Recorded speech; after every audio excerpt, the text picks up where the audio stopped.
My personal journey, has come from me being involved in playing in the worship team and being involved in small groups and leading small groups, and it's kind of given me the experience of finding my own way. And I think God's used Pathway to make a difference in my life in many ways, and part of that's been being able to actually experience the outreach that we've done as a church and be able to see firsthand what the church can do together as a whole. And something happens within these walls, but the things that we're actually doing on a wide scale basis, I've learned a foundation through this church, and that's gone with me everywhere I've gone since.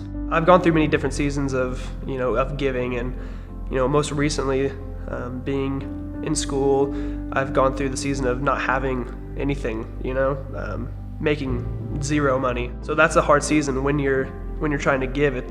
How do I give when I'm not getting anything? I kind of went on that journey of, okay, what can I sacrifice to continue to give? When I don't actually have any spare money.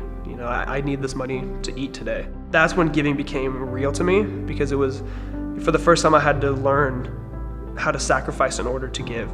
It's become just central to my giving from then on, because now every time I give, I want to give sacrificially, because that's how I learned how to give.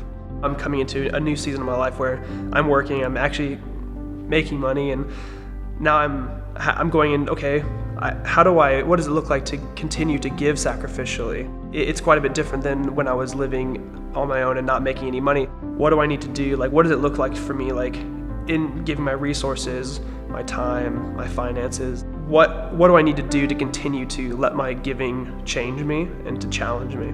Being unfinished to me means to be faithful.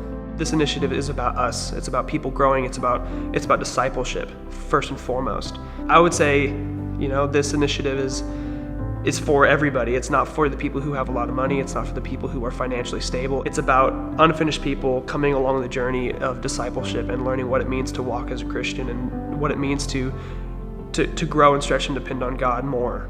It's exciting to see how God is using us to reach people.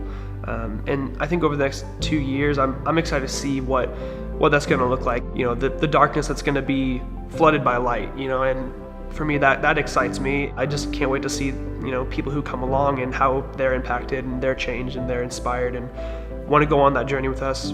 The more I go on this journey of what it looks like to be unfinished, it's really encouraging, because every time I read my Bible, I read about some of the heroes of faith, the pillars of our faith, Paul, Peter, Abraham, Moses. I see very imperfect people throughout the Bible, and that's encouraging to me, because I can get really discouraged when I miss the mark or I fall short, but God always uses unfinished people. I don't think there's a Bible story where God uses a perfect person, and to me, being unfinished is what makes me qualified. That's challenging and it's inspiring. So I think, to me, as long as I'm unfinished, it gives me room to be faithful.